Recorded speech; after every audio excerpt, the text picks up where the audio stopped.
This is Annie Kid Wolf, and you're watching This is Punk Rock of Punk Globe Magazine. 1, 2, 3, 4. Punk rock, punk rock, punk rock. Punk rock, punk rock, punk rock. Punk rock, punk rock, punk rock. Punk rock, punk rock, punk rock. It ain't brain surgery. Punk rock, punk rock, punk rock. Punk rock, punk rock, punk rock. Punk rock, punk rock, punk rock. Punk rock, punk rock, punk rock. It ain't brain surgery.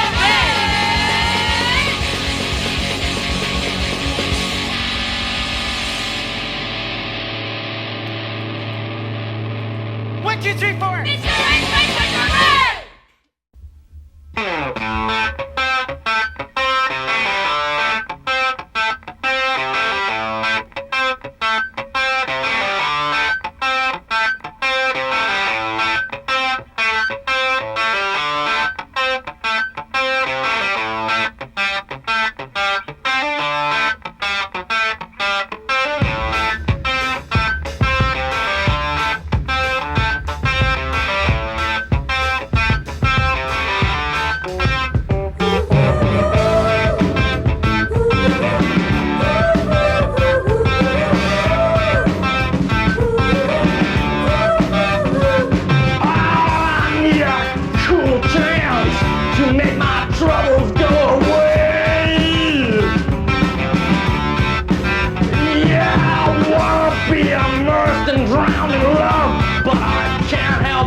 Hello, everyone. This is Punk Rock, and we are here with M.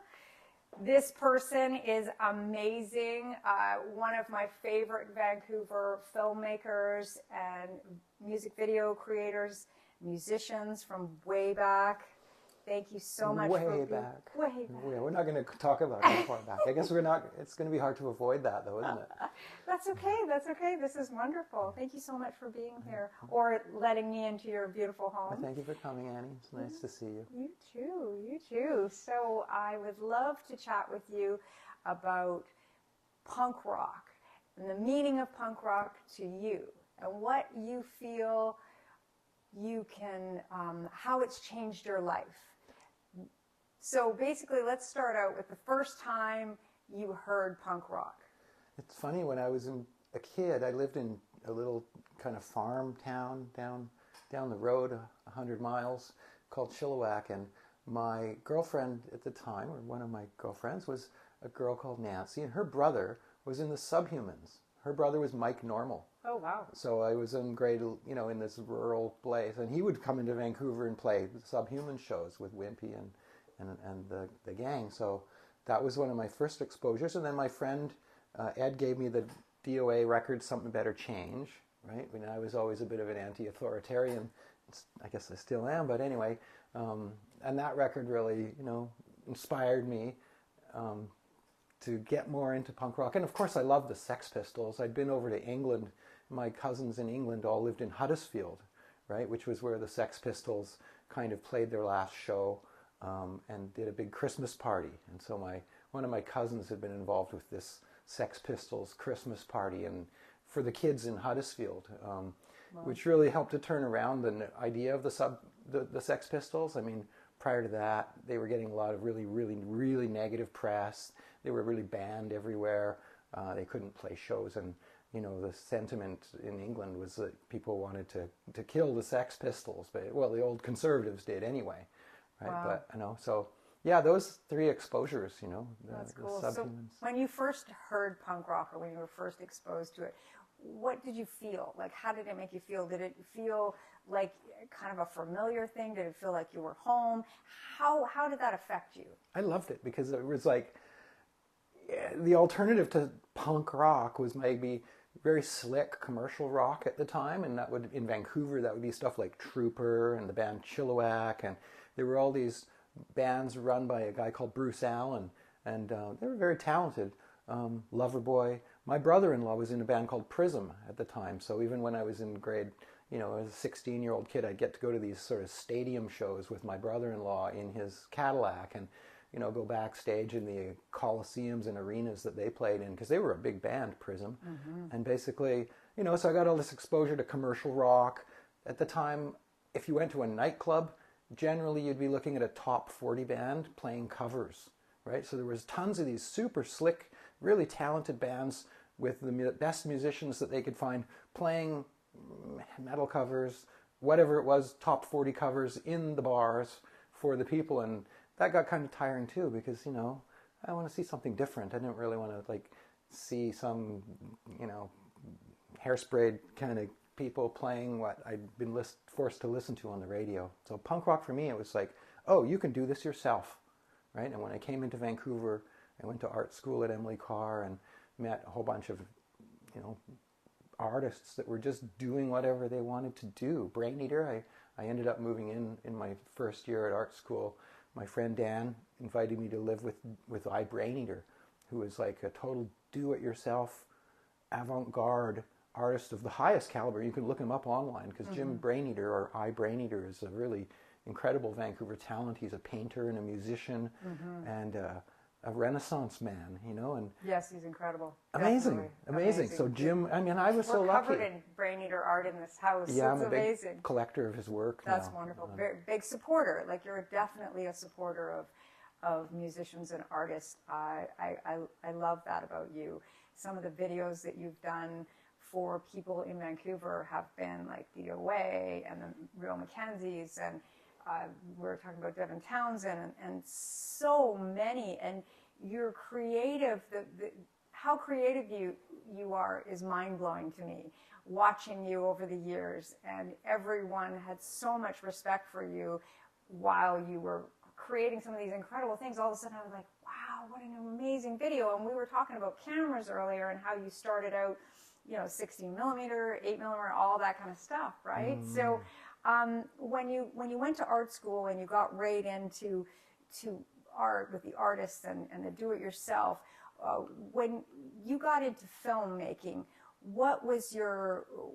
how did you get into doing these videos, and how did you get in? You did The Widower with Jello Biafra, and there's a bunch of people in that video movie.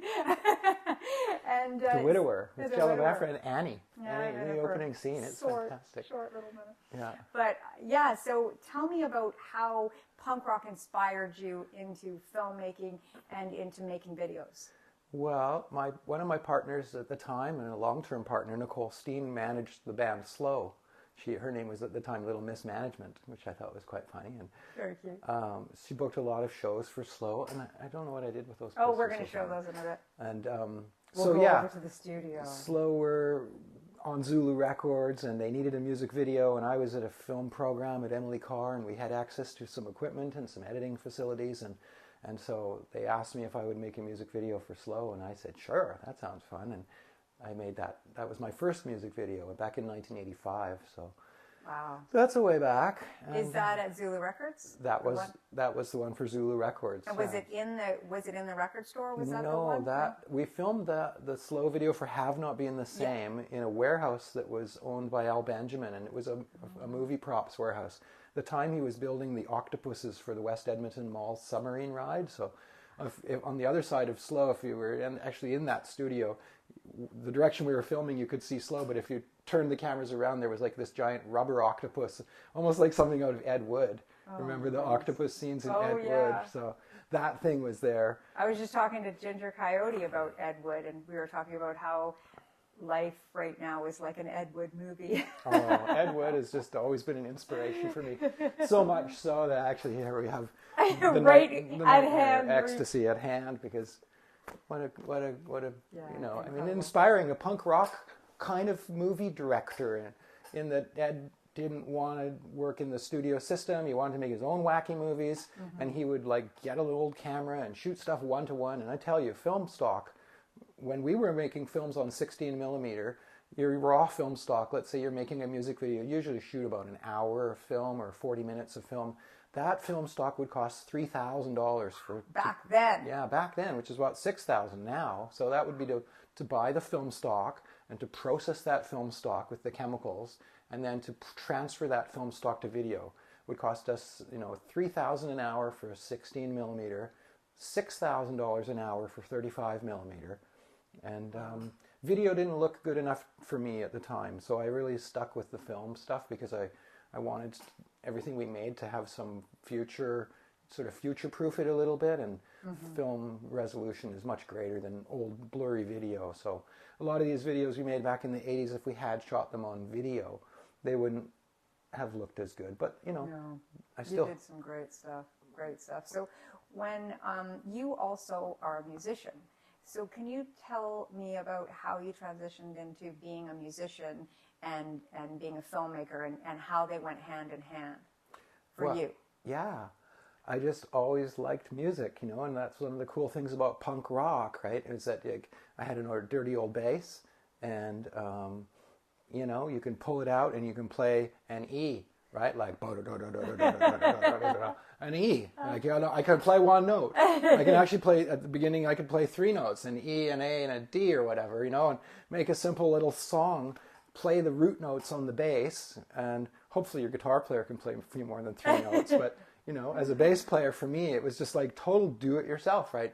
Buy the dirty bass, get the dirty amp, play the damn thing. And so we had punk bands, and I was in a band called Wonder Bread, the Refined White Flower Children, and we did like psychedelic medleys where we would mix up like Jumpin' Jack Flash and rock and roll. Or did you know you can play any Doors song to tequila? So we would do that. We'd play tequila, and then Steve would sing Doors lyrics. So, it was pretty wacky. We played lots of shows, and then after that I was in a band called Coal, because I had been working with DOA and working with all these really the heaviest bands in Canada and maybe the world. I wanted to do something kind of chill, and so we had this band called Coal, and we played like super hushed lounge music, which was, to me as a super extreme punk rocker, that was the opposite. That was like, it's always sometimes about opposites, and right? You made some amazing videos for Coal too. You did some incredible stuff. So you used your multimedia experience to do that, and one of the things that comes up in these videos all the time when I'm asking about punk rock is the do-it-yourself thing. And do you feel that punk rock and the movement of punk and the do-it-yourself. Can you explain a little bit about how that feels to you? Like punk as a movement, as a political movement, or as a pushing through the boundaries. Like, tell me about your experience of that. Well, it seems like production-wise, like whether it's music production or video production or whatever it is, but the aesthetic at the time for commercial stuff was really polished and super slick. And me, I'm an anti-authoritarian, and so I wanted to hear some distortion, and you know, I just love the idea that you could like literally make your own fanzine or pick up the bass and with your few friends like have a punk rock band, or you know, make it a dirty camera and make a video and have, you know, it was kind of funny. The Slow video we made in 1985 ended up getting a ton of broadcast and became like a kind of a famous Canadian music video because it was so different, because it was black and white and with a kind of a turquoise tint and super grainy. And I remember we'd paid a lot of money, of course, for the film stock and the processing and transfer, and we'd shot this thing so carefully. And I went to Gastown Post and Transfer to do the film to videotape transfers because we would edit these things on video. And they said, "What are you doing?" And I said, there it is on the screen. I said, we're going to go look at that in a minute. I want to make it turquoise and pump up the grain. And so they're like, "No." I remember the girl was doing the colorist that was working for me was kind of like, "What?" And I'm like, "Make it more contrasty, more contrast, more grain, more turquoise." And it was the opposite of what the negatives looked like. They were full color and they looked really nice. And I don't know, it was just that idea made it different. You know, that difference made it stand out, and that, you know, made, of course, the band Slow were playing these amazing songs, and they were like a seminal pre-grunge band, so they were really an important stylistically even back then. But the whole thing just kind of came together, right? We all were sharing the same kind of aesthetic. Definitely. It's an incredible video, and people love it. It was played constantly on, you know, Much Music and places all over the world, that video, and lots of other videos that you've done too. We were watching a Devin Townsend video just a little bit ago, and it was very unique, and you just have that flavor of the way that you approach things. And for me, wanting you on this was because of that punk rock roots, because you have that, you're very very artistic, and you bring all of those amazing ideas to the table. And I think that punk rock has helped you with that, in my opinion. Like being or you have helped punk rock. It's hard to say, but it's that hand in hand when you feel like you're there. You know, punk rock to me always felt like I had found my home, and so I think that with you have such a cool, unique approach, and I just love it. So yeah, punk was just there for us, right? It was just like, you know, a big bowl of fruit, and you could just grab something and make it your own. And you know, I'm really glad that it hadn't already happened, right? I mean, it must be a little bit more difficult now to be kind of unique, because I don't know, they say everything's been done, but that's not true. There's so many options in technology and new sounds, and you know, I'm really interested in electronic music now in a lot of ways, because you create sounds that you could never hear before, and the purity of the tones and things that we can move into a PA without having open microphones all over a room where you get feedback and stuff. When we're using electronic instruments, those are plugged right into the board, and so the signal is extremely pure, and the audio quality can be really great in the room, on the floor. Back in the day of punk rock, we had all these shitty microphones and shitty amps, and you know, there'd be a lot of squealing, and my ears are still ringing, right?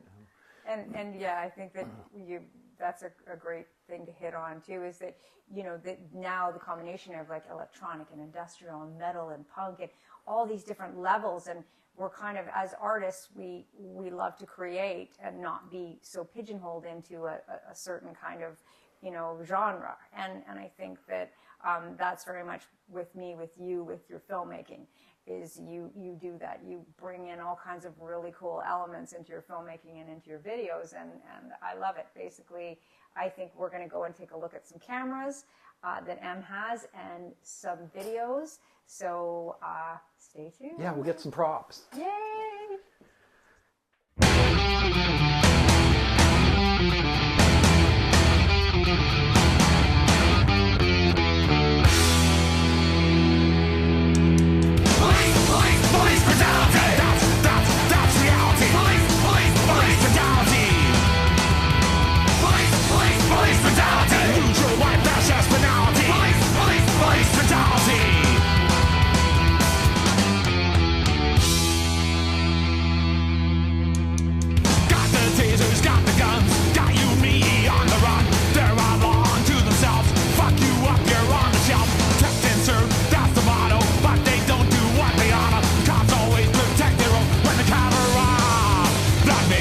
just grows. Police brutality.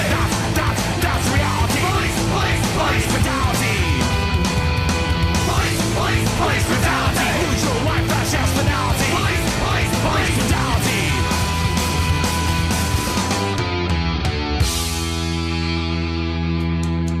Crazy neighbor down the street, not too bad, just a little off. The cops called in, they take a stance. The gun them down, never had a chance.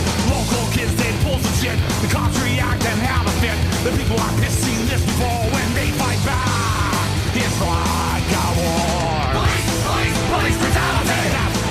That's reality. Police brutality. Police brutality. Lose your life, that's just finality. Police brutality.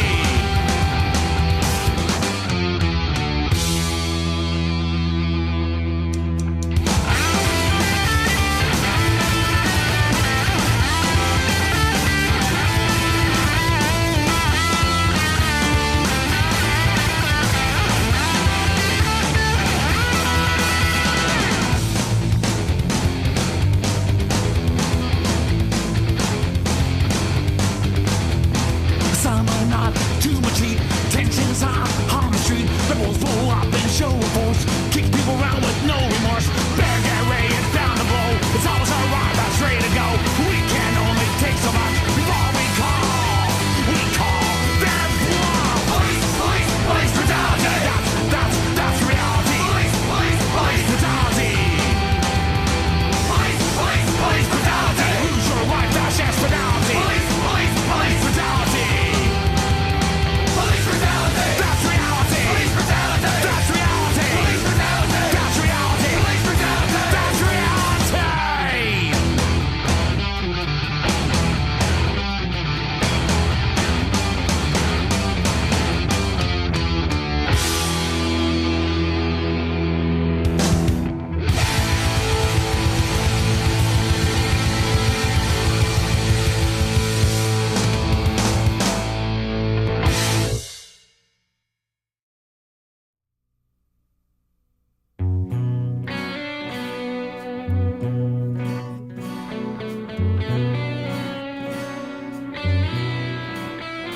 Last night, as I lay awake alone and thought about you, I thought about the way that it would be.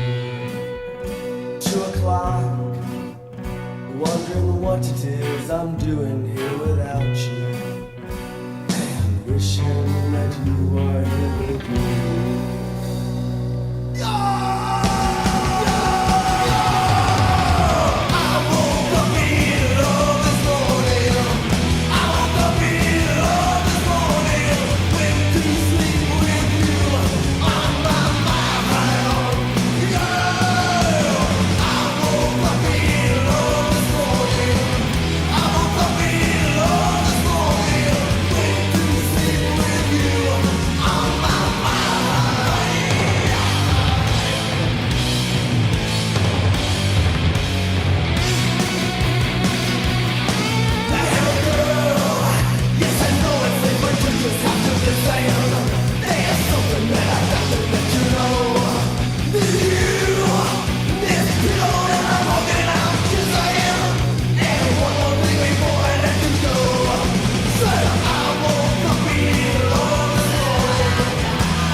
Just for tonight, my whole life through, yeah.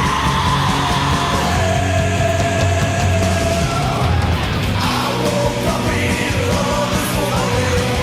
I woke up in love this morning. Went to sleep with you on my mind, yeah. I woke up in love this morning. I woke up in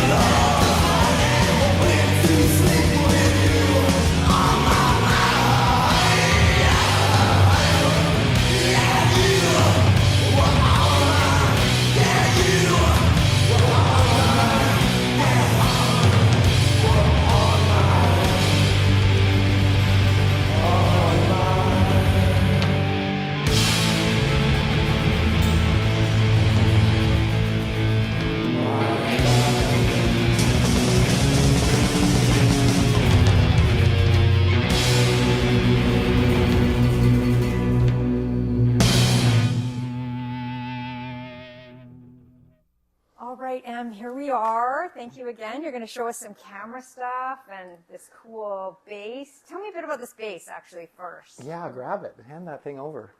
It's a dirty old beast. This was my first bass guitar. I bought it from Steve Laviolette, one of the Brain Eaters. Wow. And so, you know, it was, here, I'm going to show you a regular bass.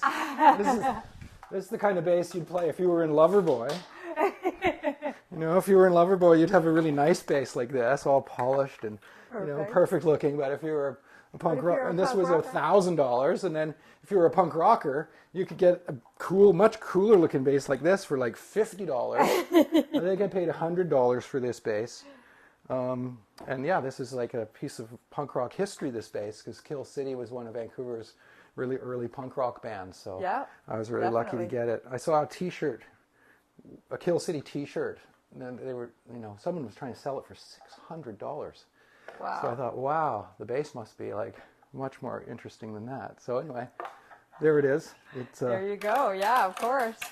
It's noisy. It's There you go. perfect. It's all you need. You need a dirty old bass. Dirty old bass. Yeah. Gotta love it.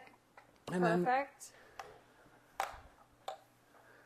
Thank you, Annie. Now we're going to talk about cameras. Yeah, well, now All with right. all this digital technology that's come out, it's made things really convenient and easy for filmmakers. We have these little clip-on microphones here that Annie and I are using. They're beautiful, they're compact, they're relatively inexpensive. We're shooting with a phone. Yeah. And We're I've doing shot this with quite a a few phone, yeah. music videos with phones too, because the quality of the picture on these phones is crazy. unbelievable. Yeah. Unbelievable. We're actually going to do a feature and a pilot with the phone. So, Yeah, they look there's so some- good. I mean, you don't have the zoom lens, so when you're using a phone, you have to move in and get, you know, you still have to I've frame things properly, but the sensitivity of the phone is amazing. That my phone I use for filming is more sensitive than your naked eye. So Yeah, it's incredible. And I've used them for some wonderful videos I've done too. So I'm with you on that. We were talking about cameras earlier and talking about the Black Magic, how I was like, this camera's a pain in the ass. And Yeah. you were like, yeah, it's not very user friendly. So, you know, like the phone is fantastic. And I'm so grateful that we can be artists now and just have this easier technology. and quickly play it back. Yeah. Like I used to have to wait like a week to get to look at the stuff we'd shot. You know, we used to use this. This is like a little viewfinder. You couldn't hook your phone, your camera to a television and use it as a monitor back in those days. These film cameras, they didn't have video assist, so you'd have to use a little device like this to kind of go around the set and find the best shots and share this device and show, hey, Annie, here, have a look and, you know, see, do I look good? And we'd use the little thing like that. So crazy, needed right? Isn't that incredible? We needed a ton of light back in those days, and so you'd have to use a light meter, and you'd have to make sure you got the right amount of light to hit the film, to expose the film properly and create an image on that film. So you'd use a little light meter like this to kind of look around and set your aperture on your camera properly. These things were very complicated and not just expensive. I remember when my first marriage, you actually took some footage. I think it was Super 8 footage at my first, mine and Mark's. Yeah. Esperanza's married. So You sweet. took some footage of that. It was so cool. I remember that years and that's a long time ago. A long time ago. I know, it's crazy. I brought this camera out. This is one of You the... were like 3 years old. I think I was just a baby. Little baby. baby with It's a a lot of camera. low angle shots. Yeah. There's a lot of knees. It was so weird. Yeah. So tell me about this camera. This is an old Super 8 camera. One of the early cameras you would have seen around from 1970 till the 80s, really. Right. And then we You brought... can still get film for that now, You right? can, Do yeah. You can processing? still put a little cartridge in this camera. I think it opens up and you put the little cartridge in here. It shoots a 3 minutes of film, and it would probably cost you about $100 even today to get that 3 minutes of film, to buy the cartridge, process that cartridge, and then transfer that 3 minutes of film to video. It would probably be about $100. Might look kind of neat though. So for a lot of younger people who are getting into filmmaking, they might want to try it for a retro-y kind of fun thing. Yeah. We were stuck with that's all we had. Yeah, and it was expensive, you know, 3 minutes for $100. I mean, we're gonna shoot half an hour of film or 20 minutes of film to make a music video, even if you're doing it as tight as you can. So, yeah, this is a really nice old Bolex. This is a Bolex Super 8 camera, kind of a rare camera. I always like this one. It looks like the ones they took to the moon, like the Hasselblads. Yes, there we go. This is That'll be for our moon video when we do that. That's right. That'll be, This camera is the camera that I shot the slow video with. oh, so This is a Bolex 16mm camera, which has you have several different lenses that you can put on here at the same time and quickly change the lenses by rotating that. The film goes in the body here of the camera, and you can see there's a little bit of film running through the gate. But basically, you'd have a spool of film here, and So when they say check the gates, right. what do they mean? What are they talking about? What happens is with a camera like this is it's on a spool here and it's getting taken up there. And as the camera takes the film through this area called the gate, you can get a piece of hair. That could be an eyelash or anything at all. And that little hair can get stuck in the gate. And if you look carefully at the slow video, there is actually a hair stuck in the gate Oh, wow. in several of the shots. Wow. So that's a look, you know, that's an Easter egg, right? As you We're can going to find. put that slow video at the end of this. You can find the hair in the gate on the camera. But this camera would shoot again. This is a 3-minute load, approximately 100 feet of 16mm film, and that would probably cost you about $200 today Right. to shoot and process and transfer So to video, or incredible. maybe even a little bit more. Yeah, it's an ancient history. This camera, though, the resolution of this camera is as good as HD almost, if you were to transfer it properly. So even though we shot some of these videos back in the 80s, you know, the thing is that we shot them on film, and so the resolution was much better than video at the time, which was pretty murky. That's So incredible. I was always a bit of a snob, but even though it was a DIY thing, we still wanted our stuff to look really great. Yeah, and be able to manipulate it from a really great image, right? Mm-hmm. Like then you could pick, you know, what you were, you know, how you wanted, like you were saying about the slow video, and you really wanted it grainy, and you wanted the tint and all that stuff, but you started with a crystal clear, beautiful image, but you got to manipulate it and pull it and play with it. Yeah. So that was your artistic self on that. Yeah, and because of that, we never made any money, because Kodak got all the money. I figured I've spent about $1 million on film stock process and transfer during my career, I bet. which would have been $1 million I could have kept if we'd been shooting on HD media like nowadays. Yeah, you get but- to keep the $1 million. But you never would have got those incredible moments in history, especially of famous Vancouver bands, and people went on to do some wonderful things, and things like a band like Slow, having that video and be able to look back at that video today is unbelievable, right? It's amazing. So we got a bunch of things playing behind us. So tell us a little bit about your favorite videos to shoot, some of the ones that you've shot and ones that are your favorite. Give Well, me my an favorite example. bands, I guess that goes with my favorite bands as well, Okay. right? I mean, I really like working with DOA. Joe is always really good to me and a good friend, and I think that DOA had a lot of social and political ideas that were... You shot a lot of videos for DOA. Yeah, I too. think I shot 20 videos I for was gonna DOA say, or something. 10 to 20 videos. Yeah, and a couple of concerts. And so basically, yeah, I worked with Joe for a long time, and he has a lot of integrity. And to me, that, you know, and he's socially, Joe's wonderful. social activist, right? He's into prisoners' rights and women's rights and, you know, homeless rights and tenants' rights. And he's just Very played good. a million benefits for every kind of cause you could ever imagine. Joe would always be the one that would sort of step up and, you know, put on a show and donate not all of the money, but some of the money to the cause, right? Yeah. And that was really great to me, and no one else was really doing that except for the punk rock. I mean, I guess, you know, the straight bands were maybe donating money to the Children's Hospital or the Fire Burn Fund or whatever. So, you know, there's always been a tradition of charitable, you know. But it's that punk political movement. Yeah. The hand-in-hand thing, and you Yeah. know, you've had a big hand in helping with that too, with a lot of your videos. So some other stuff.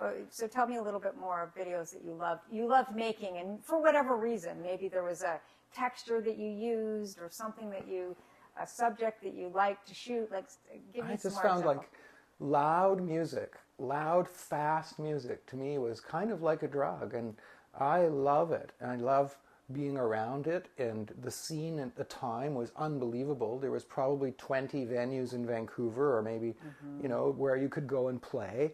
The stages were good. There was little PAs and decent lighting for the bands, and there was a big audience for this kind of thing, and people would come out to these events. It wouldn't be like 5 people standing around a stage. It would be like you know, 50 or 100 people, and they'd be like smashing and moshing and banging their heads, and cool. you know, the bands were really good, like Death Sentence. Like, think about Death Sentence at the Arts Club. You know, Did you shoot some footage of them? I did, and there's a video that I helped to make of Death Sentence. Danny Novak shot Gasoline Bomb, but there's a little old piece of film, a video that we shot at the Arts Club on my site That's great. that really captures Death Sentence's And we're going to kind put of your live site show. up here too, so that people can go to check it out. Yeah, I think. And I love all the videos that are on there. I was actually looking at them the other day before I text you. It's like, do you want to be in this? Will you please let me interview you? 'Cause Oh, I'm so happy to do it. I just It's love so your fun. stuff. And okay, so that's definitely that's the shooting of it. We've gone over, but you also edited a lot of that, right? Yeah. Well, I was really lucky because I've gone to film school, and then we used editing facilities at the film school. But you know, in those days, it would have been $20,000 to buy a very simple editing system. And then, as technology evolved, some systems became a little bit more obsolete. Somebody gave me an editing system. Basically, a friend of mine, Jeff, gave me an editing system, so I had an editing system at home, and I was able to make some money and make these music videos for people at home. And then technologically, of course, I was very interested in digital editing as it came out, and got one of the first digital editing systems using Final Cut. And so you did Media do 100. it yourself, right? Did it There you all go. myself, all That's the time. that punk rock ethic, right? Do it yourself. So yeah, so do you find that when you're editing, because you've shot when you shoot it and you edit, the pace is it's way easier to edit it? I think so, because you were there, like you kind of had a vision. For me, I mean, maybe it was a bit like dictatorial, right? But what is a director, right? It's like you're kind of a little dictator, right? So you're on set, you've kind of had... Punk rock A dictator. punk rock dictator. Somebody's got to do it, otherwise the whole thing descends into chaos and madness, because nobody knows what's going on. So somebody has to have like an idea, like, oh, we want this shot and this shot and this shot and this shot, and we're going to put those together in post to make this music video, because it's a weird thing, creativity, you know, and Got to get it done, though. yeah, Right? got to get it done. When you start, you finish. I've noticed that with you and all of the projects that you do. You start, you have an idea, you push through, and one more thing. You're quite an inspiration to me. Over the years, I love what you do, and I've always been very interested, and I watched you for years. And then when I got into doing music videos and I got into doing stuff, you were definitely one of my very first inspirations. And I do want to tell you that, because a lot of people have inspirations where they're, like we were saying about Ed Wood, or we're saying about John Waters, or people like that. And I like that. I love these films that I've watched over the years. But for you, for me, you were a bigger inspiration because I watched your process, and that was the stuff that inspired me the most. So thank you. Oh, thanks. Well, it was always hard because it was like cost a lot of money. I mean, basically, whether a little punk band is $1,000, right? We're going to rent a location, we're going to get some beer, we're going to basically rent a few lights, we're going to rent a few costumes, whatever it is. It's $1,000, right? And it's not my money, and so it's a big responsibility. I always, I would always lose a bit of sleep before a shoot. It was like, is there going to be a hair in the gate? Is the, a film, I'm going to make a mistake and expose it wrong and lose a couple of shots. I mean, and we were shooting like so lean and mean, you couldn't really afford to lose a shot, right? It might ruin the whole video, just like ruining one shot. Now it's like, oh, I got a blank space in the video where I got to figure out how to fill in. So. Yeah, but that's that creativity that comes in with you, and now our technology is so different that we can just look at the phone or whatever. It's mind blowing how quickly that happened too. When we think about it, like that was we're talking about 20 years ago, right? Yeah. 20, 30 years ago, so completely night and day, right? Yeah. So now today you're able to be a lot more creative, and because you've done feature films that were yours completely from start to finish. Oh yeah, I did that. Yeah, yeah. You did it well. You did it well. So. No one's forgiven me for that. The Widower with Annie Kidd. No, that with it. I'm a very starring Annie Kidd. Yeah, right. Tiny tidbit. as the murderous nurse. Yes. You're actually the hostess of the social club. Oh, I was something. People don't really understand that scene. Is a weird scene in The Widower. I know, where it's great, though. He thinks he's going to a funeral home to arrange the funeral of his dead wife, but he actually goes to a goth social club called the funeral home, and then they don't understand that this poor man has lost his wife, and they think that he wants to come and swing at the social club. And it's so funny because I was supposed to lend you the outfit. We had seen each other at a Halloween party or something. You said, "Oh, can I borrow that nurse's outfit?" I said, "No problem, no problem." So I called you a couple days later and I said, "I got that outfit. Where should I drop it off?" And you said, "Can I borrow you also?" Put that outfit on. It's going to look way better on you, Annie. But I had no idea. I was like, "Okay, that's great. All right." And you said, "Yeah, you're going to be the mortician's, girlfriendy kind of like mistress." And I was like, "Okay, all right, who's going to be the mortician?" Because I was like, "Oh, maybe it'll be Joey, or maybe it'll be Anard, or maybe it'll be somebody I know," right? And you said Jello Biafra. So people who don't know this, they know that Jello's a good friend of mine and basically a member of my family. Is the reason that I know Jello so well. And you introduced us. So we've become friends for 25, almost 30 years now because of that. Yeah. And what a great guy Jello is, too. Yes, Again, another example of total do-it-yourself, socially conscious, politically active person trying to make the world a better place. If you don't try to make the world a better place, it's not going to get better. And, the only person that can try to make the world a better place is us. Right? Like, it's up to us, because it isn't going to get better by itself. And that's right? the punk rock attitude for sure. You've got to movement. Got to try, right? Because it's, I don't know.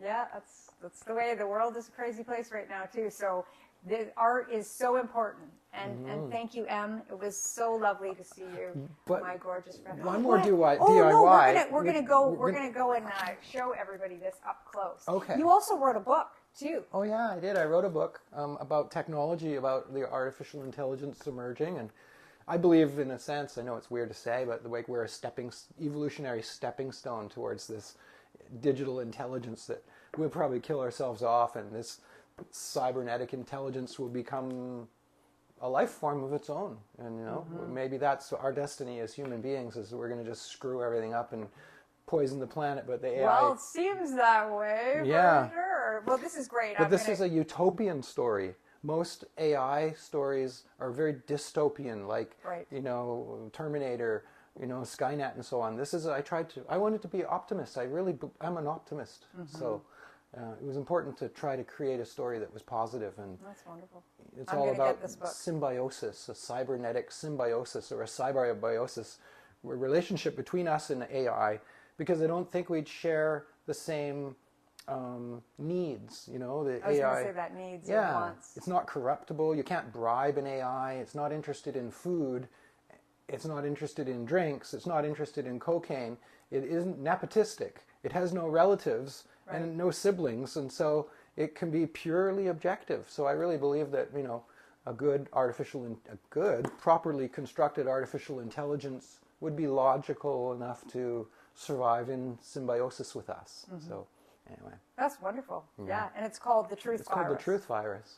So look for it. Find it online. Yeah, it has nothing to do with the truth about COVID or anything like that. But an unfortunate title, in a sense, because I released this in 2020 when COVID came out, and I was shadow banned, basically, because of the title of this book. Right. They perceived it as being an anti-vaccination book, and it's actually nothing to do with that. It's a thriller. It's a sci-fi thriller, That's really, so cool. with a really happy ending. So That's awesome. Yeah. Okay, well, I'll be looking at that. So now we're going to look at this. Okay, this is something I wanted to talk to you about because this is really cool. We're talking about fanzines. Yes. And just let me go for it. Go for it. The ultimate DIY, the ultimate do-it-yourself thing back in the 80s and 90s was the publication of these Or type. 1977 is when Ginger Coyote started Punk Globe as a fanzine. Right. And she, printed it off and sent it to the printers. And in her episode of This Is Punk, you get to see that. And her talking about it. Yeah, I don't know when this was from, but This is number 6, interview with J.B. Shane.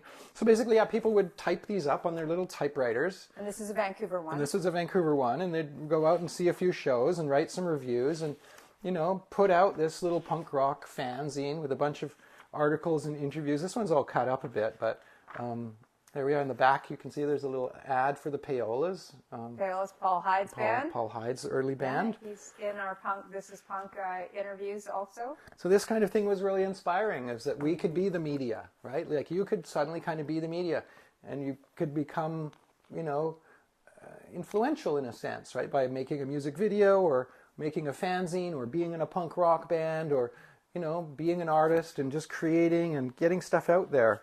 So that was, you know, just so inspiring. Here's some more DIY things. This is an early... I Want a Magazine. Yeah. This one... This is summer of 1980. Summer 1980. Yeah, that one's a little bit more advanced because it's not hand mimeographed like this one here. This Idle Thoughts, number 4, with Art Bergman on the cover. There we are. Yeah, there's Art. We love Art Bergman. We love Art. Such a kind and talented man. I just love him. Art is so just much.